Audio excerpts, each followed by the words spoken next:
யோவான் 14, 13, 14.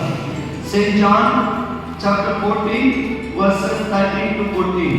யோவான 14 13 ರಿಂದ 14.